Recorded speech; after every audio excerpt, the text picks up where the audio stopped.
හැමෝම සාදරයෙන් පිළිගන්නවා වයස අවුරුදු 22කදී කොටස් වෙළඳපොලේ තැරැව්කරුවෙක් ලෙස තම රැකියාව වැරබූ අධිෂ්ඨානශීලී තරුණයෙක් කෙටි කාලයකදී මිලියනපතියෙක් වෙනවා. කාලය මෙන්න මෙහෙම ගත වෙද්දී මෙන්න මේ තරුණයා එක්තරා වැරදි තෝරා ගැනීමක් සිදු කරනවා. ඉතින් අද මම ඔයාලට අරන් ආවේ හොලිවුඩ් වල සුපිරි අධ්‍යක්ෂකවරයෙක් වන මාටින් ස්කෝසෙස් අධ්‍යක්ෂණය කළ රියල් ස්ටෝරියක් අනුසාරී නිර්මාණය වූ The Wolf of Wall Street චිත්‍රපටයයි. රන්ගනයෙන් Leonardo DiCaprio, Margot Robbie, Jonah Hill ඇතුළු නොමිලියන් රැසක් චිත්‍රපටයේ චරිත නිරූපණය කරනවා. ඒ වගේම තමයි වීඩියෝ එක අවසානයේත් රැඳී සිටින ආරාධනා කරනවා අපි දැන් යමු කතාවට. මෙන්න මේ කතාව ආරම්භ වන්නේ ස්ට්‍රැටන් නොක්මන් කියන කොටස් තැරැව්කාර ආයතනය ගැන ඇඩ්වර්ටයිස්මන්ට් එකකින්. ඉන්නේ ඇඩ්වර්ටයිස්මන්ට් එකේ කියනවා ඉන්වෙස්ට්මන්ට් ලෝකය කියන්නේ කොටි වලස්සු ඉන්න කැලයක් නම්. ඔවුන්ෙහි සින්හියෝමෙන් විශිෂ්ටයන් කියලා. ඇඩ්වර්ටයිස්මන්ට් එක එන්නේම ප්ලේ වෙනකොට දැන් මෙන්න මේ ස්ට්‍රැටන් නොක්මන් කියන ආයතනය පෙන්වනවා. ඉන්න ඒ වෙලාවේ කම්පැනි හැමෝම පොඩ්ඩක් ඇස් උඩ යන විදියට සූදු සෙල්ලමක් කරමින් ඉන්නේ. ඉතින් මෙන්න මෙයා තමයි ෆර්ම් එකේ අයිතිකාරයා. කතාවේ ප්‍රධාන චරිතය ජෝඩන් බෙල්ෆෝර්ට්. මෙන්න මේ සීන් එක හරිම උද්වේගකාරී ලෙස පෙන්වනවා. සහ මෙන්න මේ ඇඩ්වර්ටයිස්මන්ට් එකෙන් අපිට තේරෙනවා මෝන් වෝල් ස්ට්‍රීට් එකේ ප්‍රමුඛ ආයතනයක් කියලා. සහ මෙන්න මේ වැඩ පරිසරය තරමක් නිදහස් සහ අශෝභන වැඩ පරිසරයක් කියලා අපිට මෙන්න මේකෙන් පැහැදිලි වෙනවා. මෙන්න මේ ආයෝජන සමාගමේ අයිතිකරු වන ජෝඩන් බෙල්ෆෝර්ට්ගේ දෙමව්පියන් ගණකාධිකාරීවරුන් වන අතර මධ්‍යම පාන්තික තරුණයෙකු ලෙස තමයි උස්මහත් වෙලා තියෙන්නේ. නමුත් මොහු අවුරුදු 26ක් වන විට ඔහුගේම කියන තැරැව්කාර සමාගමක ප්‍රධානියා විදිහට රුපියල් මිලියන 49ක් උපයලා තියෙනවා. ඉතින් මෙන්න මේ ජෝඩන් උපයන මෙන්න මේ අතිවිශාල මුදලත් සමග මොහු අධිසුපෝභෝගී ජීවිතයක් ගත කරනවා. අතිවිශාල මන්දිර, යාන වාහන, පෞද්ගලික ජෙට්, මෝටර් රථ, නිමාඩු නිකේතන මිලදී ගැනීමෙන් මාර් ලක්සරි ලයිෆ් එකක් ගත කරන්න හැකි වෙනවා. ඒ වගේම ඔහුගේ ධනවත්භාවය නිසා ආධිපතිවරයක් සහ හිටපු නිරූපිකාවක් වන නයෝමි ඔහුගේ බිරිඳ කර ගැනීමට ඔහුට හැකි වෙනවා. ඒ වගේම මේ වන විට ඔවුන්ට දරුවන් දෙදෙනෙකු ඉන්නවා. අනික් කාරණය තමයි මොහුගේ අධික ධනවත්භාවය නිසා මූල්‍ය අපරාධ පිළිබඳ විමර්ශන කරන ආයතන වන FBI සහ SEC කියන ආයතන මොහු ගැන ඇහැ ගහගෙන ඉන්නේ. ඒත් කිසිම දෙයක් ගණන් ගන්න නැති මෙයා මද්ද්‍රව්‍ය භාවිතා කරමින් ගණිකාවන් නැසුරු කරමින් මෙයාගේ ලක්සරි ලයිෆ් එක ඒ විදිහටම ගත කරනවා. ඒ වගේම ජෝඩන් හැම වෙලේම ඉන්නේ මධ්‍යම පාන්තිකයෙකු සිට ධනවතෙකු බවට පත්වීම පිළිබඳව මහත් ආත්ම අභිමානයකින්. ඔහු පොඩි කාලේ ඉඳන් ධනවතෙකු වීමේ අදිෂ්ඨානෙන් ඉඳලා තියෙන්නේ. මෙන්න මේ ජෝඩන්ගේ ධනවතෙකු වීමේ ගමන මෙන්න මෙහෙම තමයි වෙලා තියෙන්නේ. අලුතින් විවාහ දිවියට පිවිසි ධනවත් වීමේ අභිප්‍රායෙන් සිටින මෙන්න මේ අවුරුදු 22ක් වයස ඇති ජෝඩන් වෝල් ස්ට්‍රීටේ විශාල ආයෝජන සමාගමක් වන රොත්ස්චයිල්ඩ්හි ඔහුගේ වෘත්තීය දිවිය ආරම්භනවා. ඔහුගේ රාජකාරිය වන්නේ ධනවත් ව්‍යාපාරිකයින් දුරකථන හරහා සම්බන්ධ කර ඔවුන් ආයෝජනය සඳහා පොළඹවා ගැනීමයි. නැවුම් හැඟීමකින් මෙන්න මේ ආයතනයට ඇතුළු ආධුනික ජෝඩන්ට මෙන්න මේ මිනිසුන්ගේ ഘോഷාව අශෝභන කතා විලාසය නිසා මදක් වික්ෂිප්ත වෙලා තමයි ඉන්නේ. ජෝඩන්ට එතන දැනුනේ සල්ලි කතා කරන ස්ථානයක් විදියට. මද වේලාවකින් ඔහුට එන්නේ තැන හිතට අල්ලලා ගියා. සමාගමේ ජ්‍යෙෂ්ඨ තැරැව්කරු මාක් හනා ඔහු සමග කතා කරනවා. එහිදී හනාටත් මෙන්න මේ ජෝඩන්ව හිතට වැදුනා. ඉන්නේ නිසා ඔහුව ලන්ච් එකකට විශාල ආපන ශාලාවකට එක්කන් යනවා. දැන් මාක් හනා විසින් කැළඹිලා ඉන්න ජෝඩන්ට තවත් පුදුම කරමින් ආයෝජන රහස් සහ ඇඩ්වයිස් දෙනවා. ගනුදෙනුකරුවන් තොගේ වැඩි වෙද්දී උන්ට ඕනේ ඒවා මුදල් වලට හරවා ගන්න. ඒත් ඒකට ඉඩ දෙන්න එපා. ඒකට ඔයා මොකද කරන්න ඕනේ? ඔයාට එනවා සුවිශේෂී අදහසක්. ඔයා යාව තවත් ආයෝජන වලට පොළඹව ගන්න ඕනේ. ඒකෙන් අපිට තැරැව්කරුවෝ විදියට කොමිස් ලැබෙනවා කියලා කියනවා. මෙන්න මේ කතාව අහලා ජෝඩන් පුදුම වෙනවා. සහ මෙන්න මේ මාක් හනා තව දෙයක් කියනවා. රැකියාවේ පීඩනය සමනය කර ගැනීමට කොකේන් භාවිතා කරන්නත් ඒ වගේම ලිංගිකව තමන්ව තෘප්තිමත්ව තියාගන්න ඕනේ කියලාත් කියනවා.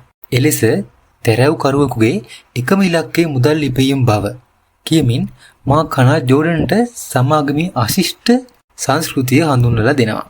ටික කාලෙකින් ජෝඩන් ලයිසන් තැරැව්කරුවෙකු එහෙමත් නැත්නම් වරලත් තැරැව්කරුවෙකු බවට පත් වෙනවා. සහ නොබෝ දිනකින් කොටස් වෙළඳපොළ විශාල කඩාවැටීමකට ලක්වීමත් සමග සමාගමත් බිඳ වැටෙනවා.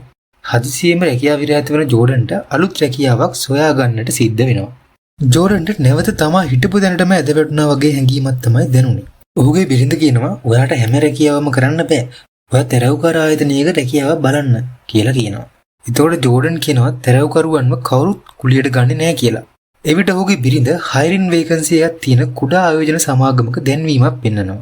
පහවදාම ඔහු එම කුඩා ආයෝජන ආයතනය බලන්න යනවා.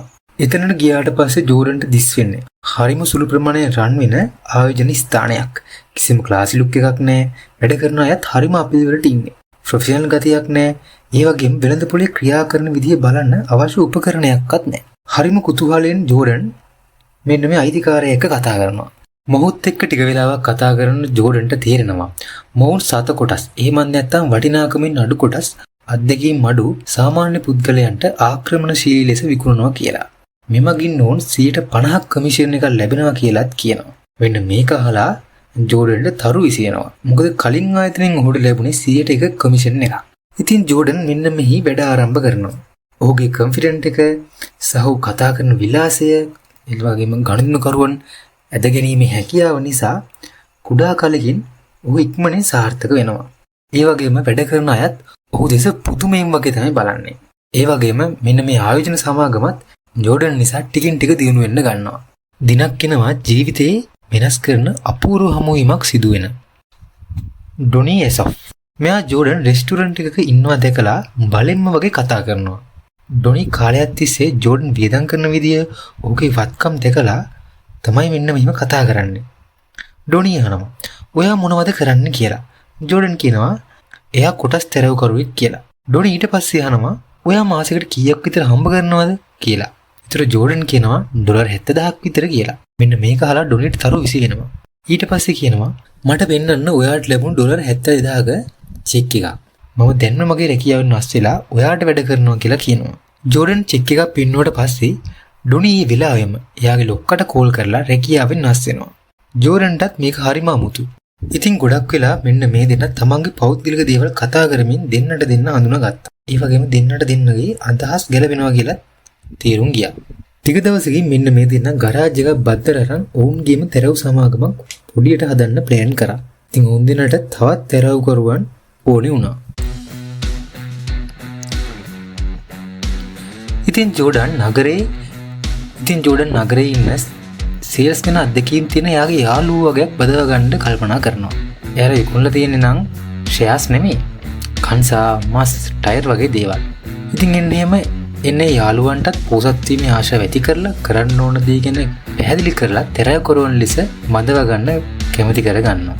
රොබි ෆෙයින්බර්ග් උසස් අධ්‍යාපනය සම්පූර්ණ කරලා ඉන්නේ. එල්ඩන් එහෙම නැත්නම් CEOට උපාධියක්වත් නැහැ. චෙස්ටර් මින්ක් එහෙම නැත්නම් දූෂිත චීනා කියලා කියන්නේ මෙයාලා. ඒ වගේම හොඳම කෙනා එහෙම නැත්නම් මුලකාරයා තමයි නිකි කොස්කොෆ්. මෙන්න මෙයාගේ කොණ්ඩේ නිසා රග්‍රැට් කියලා කියන්නේ මෙන්න මේ ඩයල් එක නීති විද්‍යාලයටත් ගිහින් තියෙනවා. ඊළඟට ඩ්‍රග් ඩීලර් කෙනෙක් වන බ්‍රෑඩ්. මෙන්න මෙයා තියන් ඉන්නේ මෙන්න වැඩවලට. ඉතින් මෙන්න මේ සගයොත් එක්ක අලුත් ව්‍යාපාරයක් කරගෙන යද්දි ජෝඩන්ගේ වයිෆ් වැඩිය කැමති වෙන්නේ නැහැ. මොකද මෙන්න මේ ආයෝජන සඳහා යොදාගන්නේ සාමාන්‍ය මිනිස්සු. ඉතින් මෙන්න මේ කොටස් වලින් සාමාන්‍ය ජනතාවට ලාභ ඉපියේ නොහැකි නිසා ඇය වැඩි කැමති වෙන්නේ නැහැ. එන්නේ ඒ කාරණේ සමග ජෝඩන් ධනවත් ඇමරිකානුව ටාගට් කරන්න කල්පනා කරනවා. ඒත් එයා ගාව ඉන්න නූගත් පිස්සු ටිකක් එක්ක කොහොමද ඒක කරන්න කියලා කල්පනා කරා. ඒත් එක්කම ජෝඩන්ට කල්පනා වුණා මෙන්න මේ ඉන්න පිස්සු ටික මොඩ් කරලා සල්ලි දෙන උන්ට විකුණන හැටි උගන්වන්න. ඉතින් ජෝඩන් ස්ටැඩන් නොක්මන් කියන නමින් ආයතනය අලුතින් ආරම්භ කරන්න තීරණය කළා. ජෝඩන් මොකද කරේ? කට්ටියට කතා කරන්න ඕන විදිහේ පොඩි පිටපතක් වගේ හදලා දීලා ගනුදෙනුකරුවන් එක කතා කරන්න ඉගෙනුවා. සහ ඒක ගනුදෙනුවක් දාගන්න විදිය හරි අපූර්වවට පෙන්වුවා. කට්ටිය එක දිහා බලාගෙන විනෝද වුණා. ඔන්න ඔහොම ආරම්භ කර ස්ටැඩන් නොක්මන් සමාගම දිනෙන් දින විශාල ආයෝජන සමාගමක් බවට පත් වෙලා තියෙනවා. ඒ විතරක් නෙමෙයි ජෝඩන් එයාගේ සේවකයන් හැම වෙලේම සතුටින් තියන තමයි කටයුතු කරන්නේ. එසේ කිරීමෙන් ඔහුට අතිවිශාල පක්ෂපාතීත්වයක් ගොඩනගා ගන්න පුළුවන් වුණා. එන්න එකත් එක්ක වෝල් ස්ට්‍රීට් එකේ හැමතැනම ස්ටැඩන් නොක්මන් ගැන ජෝඩන් ගැන පැතිරෙන්න පටන් ගත්තා. ඒ වගේම FBI එකත් ඔවුන් ගැන හොයන්න පටන් අරන් තියෙන්නේ. ටික දවසක් යද්දී ෆෝබ් මැගසින් එකෙන් සම්මුඛ සාකච්ඡාවකට ජෝඩන්ට ආරාධනා ලැබෙනවා. ඉතින් මෙන්න මේ ෆෝබ් එකත් එක්ක තිබ්බ ඉන්ටර්විව් එකෙන් පස්සේ පළමු මැගසින් එකේ හෙඩ්ලයින් එක විදිහට වෝල් ස්ට්‍රීට් එකේ වෘකයා ලෙසින් ජෝඩන් බෙල්ෆෝර්ඩ්ව නම් කරලා තියෙනවා. මේ ඔහුට අපකීර්තියක් වෙන දේ තමයි පළ කරලා තියෙන්නේ. මෙන්න මේක දැකපු ජෝඩන් ඊටාම කේන්තියටපත් වෙනවා. නමුත් මෙන්න මේක නිසා ඔහු තව තවත් ජනප්‍රිය වන්නට හේතු වෙනවා. පහවදා රැකියාවල් ඉල්ලමින් ඔෆිස් එක වෙත රැස් වෙලා ඉන්න පිරිස දැක්කාම එන්නේ බව ජෝඩන්ට හොඳටම වැටහුණා. දිනෙන් දින යද්දී ඔෆිස් එකේ තුල මත්ද්‍රව්‍ය ඒ වගේම අසභ්‍ය හැසිරීම් වලින් පිරිච්ච අශෝභන කල්චර් එකක් නිර්මාණය වෙනවා. එන්නේ නිසා ජෝඩන් එයාගේ තාත්තා මැක්ස් නීතිය ක්‍රියාත්මක කරන්නේ විදිහට ආයතනය වැඩට ගන්නවා. මිනිහා නම් ටිකක් කේන්තිකාරයි. ඔන්න දැන් පෙන්නන්නේ ජෝඩන්ගේ තාත්තා ජෝඩන් යාළුවෝ එක්ක ඔෆිස් එකේ chat එකක් දා ඉන්නකොට ජෝඩන් ගාවට කෑ ගහගෙන එනවා. ඒ මොකද ආයතනයේ පසුගිය මාසේ වියදම අධික නිසා මොවුන් ඩොලර් 4,40,000ක් වියදම් කරලා තියෙනවා. ඒතර ජෝඩන් කියනවා තාත්තේ ඒවා බිස්නස් වියදම් කියලා. ඌ කියන්නේ පට්ටපල් බොරු කියලා දැනගත්ත මැක්ස් ජෝන්ට සහ යාළුවන්ට කෑ ගහන්න පටන් ගන්නවා. මෙතන හරි අපූර්වට ජෝන් සහ ඔහුගේ ඩොනී ඇතුළු ආරම්භක යාළුවෝ එහෙම නැත්නම් දැන් ආයතනයේ ඊළ නිලධාරීන් සහ මැක්ස් අතර හාස්‍යවරින් බහින් බස් වීමක් වෙනවා. කට්ටිය වියදම් වැඩි වීමට හේතු පැහැදිලි කරනවා. එන්නේ මොනවටත් නෙමෙයි සේවකයන්ට සහ ජෝඩන්ට විනෝද වීමට මද්‍රව්‍ය ෂැම්පේන් සහ ගණිකාවන්ට වැය වූ වියදම්. ඔන්න ඊට පස්සේ ජෝඩන්ගේ තාත්තා එහෙම නැත්නම් මැක්ස් ජෝඩන් එක්ක පොඩක් කතා කරනවා. එන්නේ ජෝඩන්ගේ ෆැමිලි ලයිෆ් එක ගැන සහ අනිත් දේවල්. ඒ වගේම සේවකයන්ට කරන වියදම් ගැන කතා කරනවා. ජෝඩන් ඉන්නේ ගණිකාවන්ට මහත්සේ ලොල් වෙලා. එයාට පවුල ගැන, එයාගේ වයිෆ් ගැන ඒ හැටි ගාණක් නැහැ. ඒ වගේම එයාට ඕනේ එයාගේ සේවකයෝ එයා වගේ ජීවත් කරවන්න කියලා කියනවා. ඒතර ජෝඩන්ගේ තාත්තා කියනවා මේ දවස්වල කුකුල්ලු එන්නේ ගෙදර ළඟින්න විතරයි කියලා. එන්නේ ඒක හොඳට මතක තියාගන්න කියලා කියනවා. දැන් ඔන්න පෙන්නන්නේ බීච් එකක් ගාව තියෙන හොටෙල් එක පූල් පාටි එකක්. එන්නේ පාටි එක පිස්සු හැදෙන පාටියක්. මද්‍රව්‍ය, මත්කුඩු, ෂැම්පේන් හැමදේම එන්නේ එතන තියෙනවා. මේකෙදි ආයතනයේ ඉහළ නිලධාරී ටික ඔවුන්ගේ ඊළඟ පියවර එහෙම නැත්නම් ස්ට්‍රැට් ඔක්මන් නව තලයකට ඔසවා තබන්න සැලසුම් කරනවා. මොවුන් හදන්නේ මහජනතාවට කොටස් නිකුත් කිරීමට සැලසෙන කම්පැනි වල IPO එක. එහෙම නැත්නම් මූලික කොටස් නිකුතුව ඔවුන්ගේ කම්පැනි හරහා කරන්න. මෙන්න මේ ක්‍රමයෙන් විශාල ලාභයක් ලබා ගන්න සහ එම් කොටස් වල සම්පූර්ණ කන්ට්‍රෝල් එක ඔවුන් අතර ගන්න පුළුවන් කියලා ජෝඩන් හොඳටම දන්නවා. මෙන්න මේ කතාව 80න් අහගෙන ඩොනි කියනවා එයාගේ යාළුවෙක් ඉන්නවා කාන්තාපාවා නිර්මාණය කරන්නේ ස්ටිව් මැඩන් කියලා. එයා කම්පැනි කොටස් මිලදී ගන්න මුළු වෝල් ස්ට්‍රීට් එකම පොර කනවා කියලා කියනවා. ඩොනි කියන්න හදන්නේ ඔවුන් අලුතින් පටන් ගන්න හදන වැඩේට ඩොනිගේ යාළුවා සෙට් කරන්නම් කියලා වෙන්න ඇති. මොකද ඩොනිට එච්චරයි කියන්න පුළුවන් උනේ. යාළුවෙක් ඇවිත් කියනවා ජෝඩි බලන්න කවුද ඇවිල්ලා ඉන්නේ කියලා. හැමෝම ගියා ඒ කවුද කියලා බලන්න. එන්නේ තමයි නයෝමි. මෙන්න මෙතනදී තමයි ජෝන්ගේ දෙවෙනි පිරිද නයෝමි මුලින්ම හම්බ වෙන්නේ. ඒ කියන්නේ මෙන්න මේ වෙනකොටත් ජෝන් තමගේ පළවෙනි පිරිසත් එක්ක විවාහය සිටින්නේ. එයාට මාරම ලුක් එකක් තියෙනවා. මාරම සෙක්සි. ඉතින් ඒව දකින ජෝඩි නයෝමිව සෙට් කරගන්න යනවා. නයෝමි මෙතෙන්ට ඇවිල්ලා තින්නේ මේ ආයතනයේ වැඩ කරන කෙනෙක්ගේ ඇතුළුම්කමකට. ඉතින් ජෝඩන් මෙන්න මෙතන එයාගේ පළවෙනි බිරිඳ එහෙම නැත්නම් එයාගේ බිරිඳ තෙරේසා ඉන්නවා කියලාවත් කියා කරන්නේ නැතුව ජෝඩන් නයෝමිට ටෝක් කරනවා. ජෝඩන් නයෝමිට වශී වෙලා වගේ ඉන්නේ. එන්නේ ආදරය කරන්න නෙමෙයි. ජෝඩන් විතරක් නෙමෙයි. එතන ඉන්න ගොඩක් කොල්ලෝ නයෝමිට වශී වෙලා ඉන්නේ. ඩොනි හැමෝම ඉස්සරහම නයෝමි දිහා බලාගෙන කැත වැඩක් කරනවා. ඉතින් ජෝඩන් මගේ යාළුවා වෙනුවෙන් සමා වෙන්න කියලා නයෝමිගෙන් ඉල්ලනවා. කොහොම හරි ජෝඩන් නයෝමි හොයාගෙන ගිහිල්ලා එයාව දැලේ දා ගන්නවා. ඒ විතරක් නෙමෙයි. කීප වතාවම එයාත් එක්ක එකට බුදියක් ගන්නවා. විවාහෙන් පිටකාන්තාවන් බහුල වාසය කරන ජෝන්ට මෙන්න මේ කෙල්ල ගැන පොඩි විශේෂත්වයක් දැනෙනවා. නිකන් එයාට නයෝමිව දැනෙන්නේ හෙරොයින් වගේලු. ඒ විතරක් නෙමෙයි. ඒ දෙන්නට දෙන්න ගැලපෙනවා කියලා ජෝන්ට දැනෙනවා. දැන් ඔන්න ඔහොම යද්දී මෙන්න මේ සම්බන්ධය තෙරේසාට අහු වෙනවා. ඉතින් ජෝන් තවත් එයාට ආදරය කරන්නේ නැහැ කියලා දැනගන්න තෙරේසා ජෝන්ගෙන් දික්කසාද වෙනවා. ඊට පස්සේ ජෝන් නයෝමිව ගෙදර එක්කන් එනවා. ඔන්න මම දැන් කියන්න යන්නේ ජෝන් බ්‍රෑඩ්ව තියන් ඉන්නේ මොකටද කියලා. බ්‍රෑඩ් ජෝන් වෙනුවෙන් එයාගේ නමින් ව්‍යාපාරයේ කොටස් තියාගෙන ඉන්නවා. ජෝන් කොටස් වල මිල ඉහළ යවනවා. බ්‍රෑඩ් කොටස් විකුණනවා. එමගින් විශාල ප්‍රොෆිට් එකක් ජෝඩන්ට ආපසු ලැබෙනවා. මේවා දිනපතා කෑෂ් විදිහට තමයි ලැබෙන්නේ. කිසිම දෙයක් පොත්වල සඳහන් වෙන්නේ නැහැ. කොටිම කිව්වොත් නීති විරෝධී. ඔන්න දැන් කම්පැනි පෙන්නනවා. මෙන්න මෙයා තමයි කම්පැනිගේ අලුත් සුරුගුම්පත් සම්බන්ධ නීතිඥයා මැනි රිස්කින්. එයාට හොඳට ජෝඩන් ගෙවනවා. මෙන්න මේ අතර සෙක් එකෙන් එහෙම නැත්නම් සිකියුරිටි එක්ස්චේන්ජ් කොමිෂන් එකේ නීතිඥයන් දෙදෙනෙක් කියලා තිනවා ලිපිගුණ පරීක්ෂා කරන්න. ජෝන් එයාලට රාජකාරී කරන්න අපහසු වෙන විදියට අධික ලෙස AC එක දාපු අධික ලෙස වායු සමීකරණය කරපු කාමරයකට දාලා තියෙනවා. ඒ කියන්නේ එයාලව ජෝන්ගේ පාලනය යටතේ ඉන්නේ. එන්නේ අතර ජෝන් සිදු කරන්න හදන IPO එක එහෙම නැත්නම් ආරම්භ කොටස් සැලවී පිළිබඳව සැලසුම් කරනවා. කොහොම හරි සැකයේ නිලධාරීන් කරන විමර්ශනයනොත් අවුලක් වෙන්නේ නැහැ. ඉතින් දිනපතා අධික මුදලක් උපයන ජෝන් එම සල්ලි වලින් නයෝමිට විවාහ ගිවිස ගැනීම මුද්දක් තෑගි කර ඔයා මා විවාහ කරගන්නවද කියලා අහනවා. නයෝමිත් මොනවට කියලා කැමති වෙන්නද? නයෝමි කැමති වෙනවා. ඉතින් ඊට පස්සේ ජෝන් යාළුවන්ට සුපිරි බැචලර් පාටියක් දෙනවා. ඒකයි සුපිරි පාටිය. මට පෙන්නන විදියක් නැහැ මොකද 18 ක්ලාස් නිසා. ෆිල්ම් එක බලන්න කියලා දැන් මට කියන්න. මෙන්න මේ දින්නගේ වෙඩින් එකත් සුරංගනා කතාවක් වගේ ලස්සනට තියෙනවා. හැමෝම සතුටු වෙනවා විනෝද වෙනවා. වෙඩින් එකට නයෝමිගේ නැන්දා කෙනෙක් වන එමා නැන්ද සහභාගී වෙනවා. ඒ වංශාධිපති කාන්තාවක්. ඔන්න වෙඩින් එකෙන් පස්සේ විවාහ තෑග්ගක් ලෙසින් ජෝඩන් නයෝමිට නයෝමි නමින් යාත්‍රාවක් තෑගි කරනවා. ඔහු මේ දෙන්න අධිසුඛෝපභෝගී ජීවිතයක් ගත කරනවා. දැන් මාස 18කට පස්සේ කතාව පෙන්වන්නේ.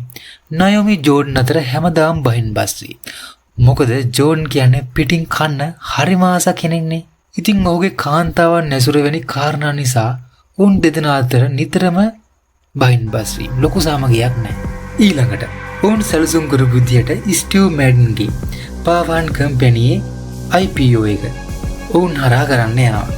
මේ වන විට ඩොනි සහ ජෝන් දෙන්න රහසිගතව කොටස් වලින් 85% කරන් තියෙනවා. ඒක තනිකරම නීති විරෝධී වැඩක්. එන්නේ වෙලාවේ ස්ටිව් මැඩන් දැන් කම්පැනි එකට ඇවිල්ලා ඉන්නේ. ජෝන් එයාව ස්ටාෆ් එක ගාවට එක්කයි යනවා. ස්ටාෆ් එකට පොඩ්ඩක් කතා කරලා ඒගොල්ලෝ දිරිමත් කරන්න කියනවා. ඒ තරවකරුවන්ගෙන් නම් ස්ටිව්ට හොඳ ප්‍රතිචාරයක් ලැබෙන්නේ නැහැ. මොකද ඒගොල්ලන්ට ඔහු කවුද කියලා අදාළ නැහැ. ඔවුන්ට ඕනේ කමිෂන් එක විතරයි. ස්ටිව් ඔවුන් ඉදිරියේ අපහසුතාවයට පත් වෙද්දී ජෝඩන් මැද්දට පැනලා මෙන්න මේ ස්ටිව් මෑන්ගේ තියෙන වටිනාකම කියලා ස්ටිව්ගේ කම්පැනි ඉතිරි කොටස් ටික ඉක්මනින්ම සේල් කරන්න සුපිරි මොටිවේෂන් ස්පීච් එකක් දෙනවා. එන්නේ කතාවෙන් පස්සේ තරවකරුවන් ඔක්කොම පිස්සුවෙන් වගේ ගණිතන කරුවන් සොයන දුරකථන වලින් කතා කරනවා. හවස් එකට කොටසක් ඩොලර් 4.50 ගානේ කොටස් සැලවියට විවෘත කරා. පොඩි වෙලාවකින් කොටසක මිල ඩොලර් 18ක් වුණා. වෝල් ස්ට්‍රීට් එකේ ලොකු ආයතන පවා මිලදී ගනිමින් හිටියා. ඉතින් අලවේට නිකුත් කරන ලබන කොටස් මිලියන 2 මිලියනයම ජෝන්ට අයිති. මිල වැඩි වෙද්දී ව්‍යාජ ගිණුම් වල තියෙන කොටස් එළියට දැමීමෙන් කොටසක මිල තවත් ඉහළට යනවා. කොහොම හරි පැය 3කින් ජෝන් මිලියන 22ක ලාභයක් උපයන්න සමත් වෙනවා. මෙන්න මේ කොටස් වෙළඳපොලේ හැසිරීම පිළිබඳව FBI එකනු සෝදිසියෙන් ඉන්නේ. ඔන්න දැන් ජෝන්ට පණිවිඩයක් එනවා එයාගේ වෙඩින් එකේ වීඩියෝග්‍රැෆර්ගේ. FBI එකෙන් ජෝන්ගේ වෙඩින් එකේ වීඩියෝ පිටපතක් ඉල්ලනවා කියලා. පැට්‍රික් ඩෙන්හැම් FBI නියෝජිතයෙක්. මෙන්න මෙයා තමයි ජෝන් ගැන සෝදිසියෙන් ඉන්නේ. ජෝන්ගේ වෙඩින් එකේ වීඩියෝ පිටපතක් ඉල්ලුවට පස්සේ ජෝන් හිටපු රහස් පරීක්ෂකෙක් හම්බ වෙලා උපදෙස් ටිකක් ගන්නවා. ජෝන්ට දැන් තේරෙනවා වැඩි ටිකක් ගැස්සෙන්න යන්න කියලා. ජෝන් ටිකක් කලබල වෙලා ඉන්නේ. ජෝන් රහස් පරීක්ෂකක උපදෙසුත් එච්චර කියා කරන්නේ නැතුව අර නියෝජිතයා ඩැන්හැම්ට පණිවිඩයක් කියවනවා එයා උණ ගහන්න එන්න කියලා. ඉතින් ඩැන්හැම් එයාගේ සහායකයෙකුත් එක්ක ජෝඩන්ව හමු වෙන්න නයෝමි යාත්‍රාවට එනවා. ජෝඩන්ගේ අභිප්‍රාය උනේ අරක්කු, කෙල්ලෝ, කෑම්බීම හොඳින් දීලා මෙන්න මේ දෙන්නව අල්ලා ගන්න. ඒක නම් ලේසි උනේ නෑ. ජෝඩන් ඩැන්හැම්ට එයාගේ වෙඩින් එකට ආපු හැමෝගෙම ලිස්ට් එකක් දෙනවා. සහ එක එක කතා කියනවා එයා නිර්දෝෂී අවංක කෙනෙක් කියලා හේතු ගන්නන්න. කොහොම හරි ජෝඩන් ඩැන්හැම්ටත් එයාගේ මුදල් වැඩි කරගන්න එයාලත් එක්ක ගනුදෙනුවකට එකතු වෙන්න ආරාධනා කරනවා. මේ වෙලාවේ ජෝඩන් එයාට පගාව දෙන්න හදනවා කියලා තේරුම් ගත්ත ඩැන්හැම් එයා ළඟට එන්න කියලා ඈතින් හිටපු අරින් නිලධාරියට කතා කරලා කියනවා. ඊට පස්සේ ඩැන්හැම් කියනවා ඔයා කියපු දේ නැවත කියන්න කියලා. එනකොට හොඳ නෑ කියලා දැනගත්ත ජෝඩන් කතාව වෙනස් කරනවා. ඊට පස්සේ ජෝඩන් කියනවා දැන් ඔයාලට යන්න වෙලාව හරි. ඉතින් ජෝඩන්ගේ ස්වභාවය හොඳින් තේරුම් ගත්ත ඩැන්හැම් කියනවා මට විශ්වාසයි අපි ළඟදිම දවසක හම්බ වෙනවා කියලා. එහෙම කියලා ඒ දෙන්න එතනින් යනවා. ඔන්න දැන් ජෝඩන් ළඟම දවසක වැඩේ ගැස්සෙන්න පුළුවන් නිසා එයා තීරණය කරනවා ස්විස් බැංකුවල එයාගේ කළු සල්ලි ටික තැන්පත් කරන්න. ඉන්න ඒකට එයයි ඩොනි සහ රැග්ඩට් එහෙමත් නැත්නම් නිකි තුන්දෙනා ස්විස්ලන්ඩ් වල ජිනීවා වලට යනවා. ඒ යන අතරමඟ මරු සීන් ටිකක් හොඳට මත් වෙලා ගුවන් සේවිකාවන්ට අඩත්තේට්කම් කරනවා බෙරියන් දෙනවා. මෙන්න මේ දේවල් නිසා ජෝඩන් ප්ලේන් එක ෂීට් එකට දාලා බැඳලා දානවා. ඒ ඔක්කොටම පස්සේ ස්විස් බැංකුව වල ඉන්න රැග්ඩට්ගේ යාළුවා හම්බ වෙනවා. ජෝඩන් දැන් ඔවුන් එක්ක ඔහුගේ මුදල් තැන්පත් කෙරුවොත් මේ මුදල් පිළිබඳ ඇමරිකා රජයේ එහෙම නැත්නම් FBI එකට අහු වෙන්න පුළුවන්ද කියලා අහනවා. එතකොට ඔවුන් කියනවා ඔයා වෙනත් නමකින් සල්ලි දානවා නම් අවුලක්ම වෙන්නේ නැහැ කියලා. ඉතින් එහෙම කියද්දිම ජෝඩන්ට එකපාරක් මතක් වෙනවා. එංගලන්තයේ නායෝ ජෝඩන් ඉමානෑ එයාවත් කොහොම හරි වැඩේට කැමති කරගන්නවා. ඉමානන්දා කැමති කරගත්තට පස්සේ ජෝඩන්ට අවශ්‍ය වෙනවා මෙන්න මේ සල්ලි පිට කරන්න තවත් යුරෝපියන් පාස්පෝර්ට් තියෙන අය. ඊට පස්සේ බ්‍රෑඩ්ගේ පෙම්වතිය ෂැන්ටල්ට යුරෝපීය පාස්පෝර්ට් එකක් තියෙන නිසා එයා මාර්ගයෙන් සල්ලි පිට කරන්න හැදුවත් ඒකේ තරම් ලේසි වෙන්නේ නැහැ කියලා තීරුම් ගත ජෝඩන් තවත් යුරෝපීය පාස්පෝර්ට් තියෙන අය මේ වැඩේට අවශ්‍ය වෙනවා කියලා කියනවා. එතකොට බ්‍රෑඩ් ෂැන්ටල්ගේ පවුලේ අය යාළුවෝයි මේ වැඩේට කැමති කරගන්න පුළුවන් කියලාත් කියනවා. එතකොට මගේ සල්ලිත් තියනවා කියලා ඩොනි ඉඳන් කියනවා. ඩොනි එක් මුලින් ඉඳලම ඊතරම් කුළුපකු බවක් හිතවත්කමක් නැති නිසා බ්‍රෑඩ් වැඩේට කැමති වෙන්නේ නැහැ. මෙන්න මේකට මේ දෙන්න අතර පොඩි බහින් බස් වීමකුත් ඇති වෙනවා. කොහොම හරි ජෝඩන් ඩොනිගේ සල්ලි ස්විස් බැංක් එකේ තැන්පත් කරන වැඩේට උදව් කරන බ්‍රෑඩ්ව කැමති කරගන්නවා.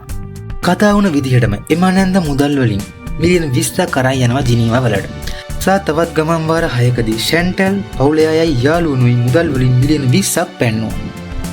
ඊට පස්සේ බ්‍රෑඩ් ඉන්නවා ඩොනි එනකන් එයාගේ සල්ලි ටික අරන් යන්න. ඩොනි එතනට ඇවිල්ලා හොඳ පිස්සුවක් නටනවා. ඩොනිට වුණේ එදා වුණ සිද්ධියට බ්‍රෑඩ් එයාගෙන් සමාව ගන්නවට. ඩොනි යාට දින සල්ලි තත්ත්වේ නිසා උඩගු වෙලා ඉන්නේ. ඉතින් මෙන්න මේ දෙන්න අතර සිදුණු බයින් බස් වීම නිසා පොලිසිය අවධානය මෙන්න මේ දෙන්නට යොමු වෙනවා. මේ දේ තේරුම් ගන්න බ්‍රෑඩ් ඩොනිගෙන් බැගෑපත් ඉල්ලනවා ඔය සල්ලි ටික දීලා මෙතන යන්න කියලා. ඒත් ඒ කිසිම දෙයක් කනකට අහන්නේ නැතුව ඩොනි තවත් බ්‍රෑඩ්ව අවුස්සනවා. කොහොම හරි මෙතනින් දෙන්න ඔට්ටු වෙලා බෑග් එක වට්ටගෙන සල්ලි ටික හලා ගන්නවා. මේක දකින පොලිසිය ඇවිල්ලා වුණ වට කරගන්නවා.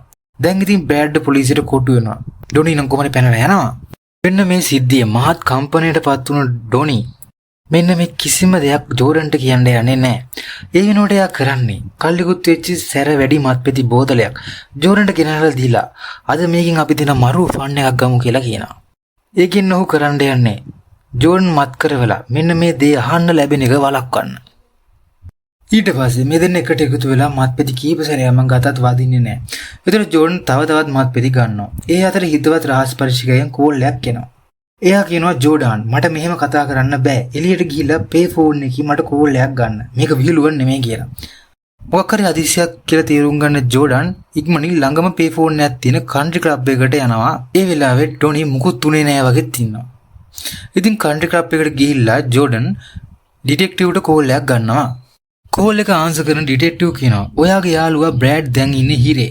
ඒතකොට ජෝඩන් තීරුම් ගන්නවා ඩොනිගේ සල්ලි ටික ගන්න ගියපු වෙලාවේ මෙන්න මේ දේ වෙලා තියෙන්නේ කියලා. සාරහස් පරිස්සක තවදුරටත් කියනවා ඔයාගේ ගෙදර ෆෝන්, ඔෆිස් ෆෝන් ඔක්කොම ටැප් කරලා තියෙන්නේ.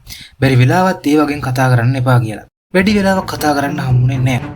මොකද කලින් බිව්ව මත් ප්‍රතික්‍රියා කරන්න පටන් අරන් ඇඟ පණ නැතුව ජෝඩන් ඇද වැටුණා. අධික ලෙස මත්පැති බිව්ව නිසා ජෝඩන් తాවකාලිකව අංශභාග තත්ත්වයට පත් වෙලා ඉන්නේ. ඒත් එයා බඩ ගාගෙන ඉතාම අමාරුවෙන් කාර් එක ළඟට ගියා. ඒතකොට නායෝමිගෙන් කෝල් එකක් එනවා. ඩොනි හේ පිස්සු නටනවා. එයා ස්විස් මිනිහෙක් එක්ක මොනවද කතා කරනවලු. ඒක අහලා කලබල වුණු ජෝඩන් කියන කිසිම දෙයක් මෙන්න මේ නායෝමිට තේරෙන්නේ නැහැ. ඩොනි ඔක්කොම දේවල් ෆෝන් එකෙන් කියලා FBI එකට අහුවේ කියලා දෙවුණු බය නිසා පුදුම අමාරුවකින් වාහනේ ඩ්‍රයිව් කරන් යනවා. අංශභාගී තත්ත්වයේ හිටියත් වාහනේට කිසිම අනතුරක් නැතුව ජෝඩන් ගෙදරට එනවා. ඔන්න දැන් ගෙදරට එනකොට ඩොනි අර ස්විස් මිනිහා එක්ක එයාගේ පොලිසියට අහුන සල්ලි ගැන කියවනවා. ජෝඩන් එතනට ඇවිල්ලා මාර ගේමක් දීලා ෆෝන් එක උදුරා ගන්නවා. මේ කිසිම දෙයක් නෝයමට හිතා ගන්න බෑ. නෝයමට මේ වෙලාවේ යාගේ දෙවෙනි බබා හම්බ වෙන්න ඉන්නේ. ඊට පස්සේ ජෝඩන් කියනවා මම දන්න ඔබ කරපු දේ කියලා. මං ඔබව මරනවා කියලාත් කියනවා. ඩොනිටත් ඒ දේ අසීයෙන් වගේ එනවා. ඩොනි බය වෙලා ඉතින් මාරු වෙන්න හදනවා. එන්නේ වෙලාවේ දෙන්න පොඩ්ඩක් කොට්ටු වෙනවා. කොහොම හරි අවසානයේදී කම්පැනියටද මන්දා එතන තිබිච්ච සොසේජස් වගේක් කන්න ගිහිල්ලා ඩොනි ඒවා හිර කරගන්නවා. ජෝඩන් තමන්ගේ තිබුණු තරහ පැත්තකට දාලා ඩොනිව බේර ගන්නවා. ඔන්න දැන් ගෙදරට පොලිසියෙන් එනවා. පොලිසියනේ ජෝඩන් වාහනේ ඩ්‍රයිව් කරන් ආපු විදිහට. අසීයෙන් හිටපු ජෝඩන් තමා වාහනේ හොඳට එලවන් ආවා කියලා හිතුවට ਉਹ ඇවිල්ලා තියෙන්නේ වට පිටාව විනාශ කරගෙන. කොහොම හරි ඒකෙන් ලොකු ප්‍රශ්නයක් වුණේ නැහැ. බ්‍රෑඩ් මාස 3කට හිරේ ගියා.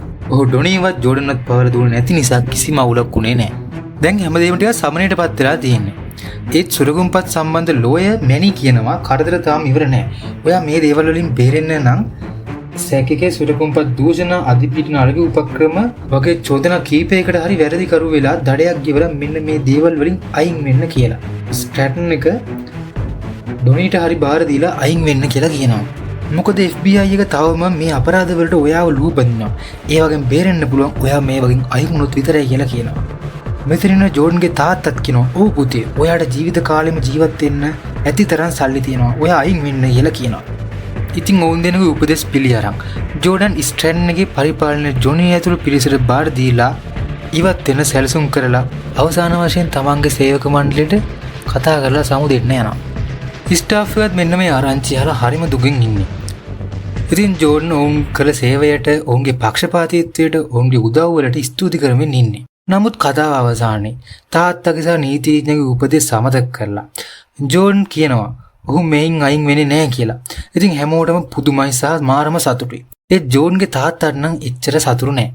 ඒ වගේම මෙන්න මේ ආරංචිය ඒ වෙලාවෙම වගේම ඩැන්හැම්ගේ කනටත් වැටෙනවා. ඒ කියන්නේ ඩැන්හැම්ට ජෝන්ව කොටු කරගන්න ආයෙත් අවස්ථාවක් ලැබෙනවා කියලා කියන එකයි. ඩ්‍රැග් නිදහස් වෙලා එනවා පෙන්නනවා. ඔහු එනුවෙන් පාටියකුත් ලෑස්ති කරනවා තියෙන්නේ. ඒ වගේම ස්ට්‍රැටන් ඔක්මන්ට් එකට විවිධ නීතිමය බලපෑම් එල්ල වෙනවා. ඒත් ඒවා ඩොනි එච්චර කියා කරන පාටක් පෙන්වන්නේ නැහැ. සහ මේකේ ඉහළ විධායක නිලධාරීන් ස්ටිව් මැඩන්ගේ IPO එක පිළිබඳව සාක්ෂි හොයාගන්න ප්‍රශ්න කිරීමට ගෙන්නුවත් මෙන්න මේ සම්බන්ධව විධායක නිලධාරීන්ගෙන් කිසිවක් දැනගන්නට විමර්ශන නිලධාරීන්ට හැකිවන්නේ නැහැ. දැන් ජෝඩන් සහ ඩොනි ව්‍යාපාර කටයුතු වලින් පොඩක් ඈත් වෙලා බිරින්දෑවරුන් එක්ක චාරිකාවක ඇවිත් ඉන්නේ. මොකද රටින් පිට වෙලා ඉන්න එක මෙන්න මේ වෙලාවේ ආරක්ෂිත නිසා. ඩොනි සහ ජෝන් දෙන්න මේ වෙලාවේ නැවක මත්පැති ගනිමින් මිනෝසුවෙන් ඉන්නේ. මේ අතර රග්රට් කෝල්ලයක් දීලා කියනවා ස්ටූ මැඩන් ඔහු සතු කොටස් අයින් කරගන්නවා කියලා. ක්ෂණික තීරණයක් ගන්න ජෝඩාන් රග්රට්ට කියනවා ඔයා දැම්ම ස්ටූ මැඩන්ගේ කොටස් විකුණන්න ගන්න. එහෙම කරලා ස්ටූ මැඩන්ගේ මිල පහළ දාන්න කියලා කියනවා. එයාගේ සමාගම පැන්ස කොටස් වලට හරවන්න කියලා කියනවා. ඒත් එක්කම නයෝමි අඬාගෙන එනවා. ජෝඩන් අහනවා ඇයි කියලා. නයෝමි කියනවා එයාගේ යමාන ඇඳ නැති වෙලා කියලා. මේක අහලා ජෝඩන්ට තරු විසි වෙනවා. මොකද එයාගේ ස්විස් බැංකුවල තියෙන මිලියන 22ක මුදල් තියෙන්නේ එමාන ඇඳගේ නමින්. එන්නේ වෙලාවෙම කලබල වෙලා ස්විස් බැංකු නිලධාරී සෙරාල්ට කෝල් කරන ජෝඩන් එයාගේ මුදල් ආපසු ගන්න කොහොමද කියලා අහනවා. එතකොට සෙරාල් කියනවා ඒ ගැන බය වෙන්න එපා කියලා. ඒත් ඒ කතා බහේ අවුලක් තියෙනවා කියලා දැනුණු ජෝඩන් ඒ වෙලාවෙම මොනාකෝ වරායට යන්න කපිතාන්ට කියනවා. නයෝමි මුලින්ම ගමනට අකමැති වුණා. පස්සේ කැමති වුණා. නමුත් දීර්ඝ නාවික ගමනක් සඳහා නැව සූදානම් නැහැ කියලා කපිතාන් කිව්වත් එන්නේ කිසිම දෙයක් අහන්නේ නැතුව ජෝඩන් කියනවා දැම්ම මොනාකෝ යන්න ඕනේ කියලා. ඊට පස්සේ මෙන්න මෙයාලගේ යාත්‍රාව ලොකු කුණාටුවකට අහු වෙලා තියෙනවා. කුණාටුව නිසා නැව විනාශ වෙලා යනවා. වාසනාවට වගේ ඉතාලි නාවිකයන් පිරිසක් ජෝඩන්ලව බේර ගන්නවා. ඊට පස්සේ ජෝඩන්ට මෙන්න මේ ජීවිත යථාර්ථය එහෙම නැත්නම් මෙන්න මේ ජීවිතේ කොච්චර අවිනිශ්චිත දෙයක්ද කියලා පොඩ්ඩක් වැටහෙනවා. එන්නේ එකකින් පස්සේ ටික දවසක් ගත වෙදී ජෝඩන් ඇඩ්වර්ටයිස්මන්ට් එක ෂූට් කර ඉද්දී ඩැන්හැම්ලා ඔහු අත්අඩංගුවට ගන්නවා මූල්‍ය චෝදනා වලට. ඒ වගේම රග්රට් සහ ස්විස් බැංකුකාරයා සෙරාල් අත්අඩංගුවට ගන්නවා. ඒ වුන් දෙන්න අතර සිදුණු අපරාධය සම්බන්ධයෙන්. නැතුව ජෝන්ගේ චෝදනාවල සම්බන්ධයෙන් නෙමෙයි. සහ ජෝන් පස්සේ දැනගන්නවා සෙරාල් ඔහුව පොලිසියට අල්ලලා දෙන්න කීප සැරයක් උදව් කරලා තියෙනවා කියලා. සෙරාල් සහ බ්‍රෑඩ්ගේ වයිෆ් අතර සම්බන්ධයක් පටන් අරන් තියෙනවා කියලා දැනගන්නවා. සුරගුම්පත් වංචාවට කුමන්ත්‍රණය කිරීම, සුරගුම්පත් වංචාව, මනි ලොන්ඩරින් වැනි චෝදනා රැසකට වර්ධකරු ජෝඩන්ව මිලියන 10ක අපයක් මත නිදහස් කරනවා.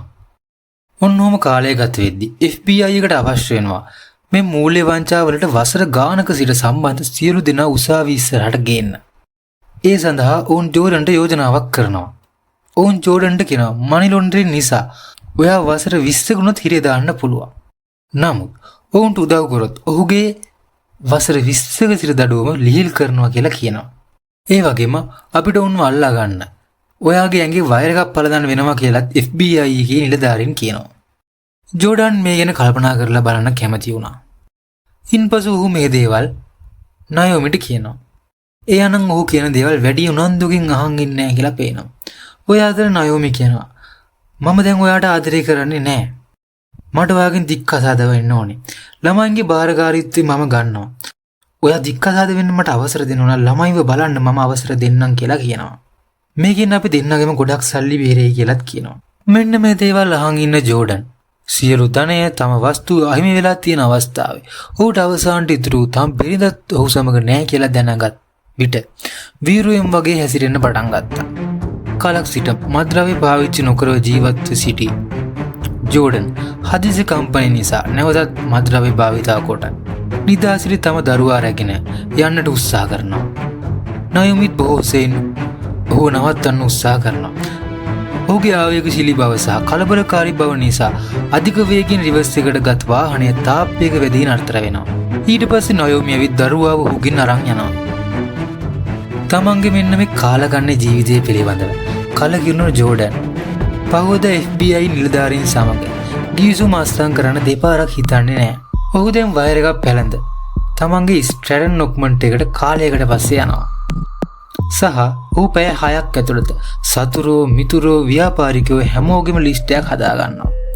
උඩින් ඉන්නේ ඩොනිලු. හැමෝම සමග සුවද කතා බහක යෙදෙන ජෝඩන්ට හැමෝගෙම උණුසුම් පිළිගැනීමක් ලැබෙනවා. ඒ අවස්ථාවෙන් පස්සේ ජෝඩන් ඩොනි එක්ක චැට් එකක් දාගෙන කෑම ගන්නවා පෙන්නනවා. මෙන්න මේ කතාබහ අතර ජෝඩන් ඩොනිට නෝට් එකක් දාලා පෙන්නනවා. ඔහු වයර් එකක් පැලඳගෙන ඉන්නේ. ඒ නිසා තමාව වරදකරු වන ලෙස කතා කරන්න එපා කියලා කියනවා. කොහොම හරි අවසාන මොහොතේදී ජෝඩන් තම මිතුරාව බේරා ගන්න උත්සාහ කරනවා. පහුවදා උදෑසන ජෝඩන් නිදියන් ඉන්න අවස්ථාවේ ඩැන්හැම් ඇතුළු පිරිසෙනවා ඔහුව හම්බ වෙන්න. දැන් බලද්දී ඩැන්හැම් ගාව ඊයේ ජෝඩන් ඩොනීට දීපු ලියුම. සා ඩැන්හැම් කියනවා ඔයා හිරට යන දැන් ලෑස්ති වෙන්න කියලා. සිදු සියල්ල හොඳින් වටහාගත් ජෝඩන් සියලු බලාපොරොත්තු අත්හැර හිරට යන ලෑස්ති වෙනවා. ඔන්න දැන් ඔෆිස් එක පෙන්වන්නේ. ඩොනියාගේ කම්පියුටරේ තියෙන සාක්ෂි ඩිලීට් කර කර ඉන්නේ. ඒවා ඩිලීට් කරලා අවසන් කරන්නත් කලින් FBI නිලධාරීන් ස්ට්‍රැටන් නොක්මන් එක වටරනවා. ඉන්පසු ඩොනී ඇතුළු වැරදිකරුවන් වන පුද්ගලයන් සියල්ලෝම අත්අඩංගුවට ගන්නවා. ඉතින් ජෝඩන්ට අවුරුදු 3කට හිරේ යන්න සිද්ධ වෙනවා. ජෝඩන්ගේ දෙමාපියන් ඉතාම දුක් මුසුමුණින් ඔහු දෙස බලාගෙන ඉන්නවා. ජෝඩන් ඔවුන්ට සමු දෙනවා. සහ ජෝඩන්ට අවසාන මොහොතේදී තම පියා මැක්ස් දවසක් කිව්ව කුකුල් වෙන්නේ ළඟින්න විතරයි කියන කතාව මතක් වෙනවා. ඒකෙන් කියවෙන්නේ තමාට අවසානයේදී ඉතුරු වෙන්නේ තමා විතරයි කියන අදහසයි. අවුරුදු 3කට පස්සේ හිරින් නිදහස් වන ජෝඩන් ඔහුගේ ජීවිතේ නැවත ගොඩනගා ගන්නවා. ජෝඩන් බෙල්ෆෝඩ් තම අත්දැකීම් දැනුම අලෙවි උපක්‍රම පිළිබඳව දේශන පවත්වන පබ්ලික් ස්පීකර් සහ අලෙවි පුහුණුකරුවෙකු බවට පත් වෙනවා. සහ කතාවේ අවසාන සීන් එක මෙන්න මෙහෙම සිද්ධ වෙනවා. මම කියවනේ කලින්ම මෙන්න මේක රියල් ස්ටෝරියක් කියලා. ඉතින් රියල් ජෝඩන් බෙල්ෆෝඩ් ඇනවුන්ස් විදිහට දේශනයක ඉන්නවා. ඔහු අපේ ජෝඩන්ට අපූර්ව ඉන්ට්‍රෝ එකක් දීලා දේශනයට ආරාධනා කරනවා. ඊට පස්සේ අපේ කතාවේ ජෝඩන් වේදිකාවට එනවා. ඇවිල්ලා යාගේ සුප්‍රකට ප්‍රශ්නය මෙන්න මේ පෑන විකුණලා පෙන්වන්න කියන ප්‍රශ්නය ප්‍රේක්ෂකාගාරයෙන් අහනවා. ඉතින් එහෙම එන්නේ චිත්‍රපටයේ අවසන් වෙනවා. ඉතින් මෙන්න මේ ෆිල්ම් එක ගැන එක වචනකින් කිව්වොත් සුපිරි ෆිල්ම් එකක්. මේ ෆිල්ම් එක ගලාගෙන යන ෆෝමියුලා එක, කැමරා ඇන්ගල්, ස්ටෝරි එක, ඊළඟට කාස්ට් එක ඉන්නේ හැමදේම වෙනම ලෙවල් එකක තියෙනවා. ඒ වගේ මෙන්න මේ ෆිල්ම් එක තුළ මත්ද්‍රව්‍ය භාවිත සහ 18+ දර්ශන ඇතුළත් වුණාට මෙන්න මේ ෆිල්ම් එකෙන් අපේ ජීවිතයට ගන්න පුළුවන් ආදර්ශ බොහොම. ජීවිතයේ යථාර්ථය, මිනිස් ජීවිතවල තියෙන සංකීර්ණ බව, ඒ වගේම ධනවාදී ආකල්ප වැනි දෑ මෙන්න මේ චිත්‍රපටය තුළින් විදහා පානවා. සහ චිත්‍රපටය ගැන ඔයාලට මොකද හිතෙන්නේ? තවත් ගොඩක් අයට මෙන්න මේ වීඩියෝ එක නරඹන්න, ලයික් කරන්න, කමෙන්ට් කරන්න කියලා මතක් කරනවා. ඒ වගේම අපි YouTube නාලිකාව subscribe කරන්න නැත්නම් subscribe කරන්න කියලා මතක් කරනවා. තවත් මෙන්න මේ වගේම චිත්‍රපටයකින් නැවත හමු වීමේ අදහසින් මම සමු ගන්නවා. හැමෝටම සුබ දවසක්.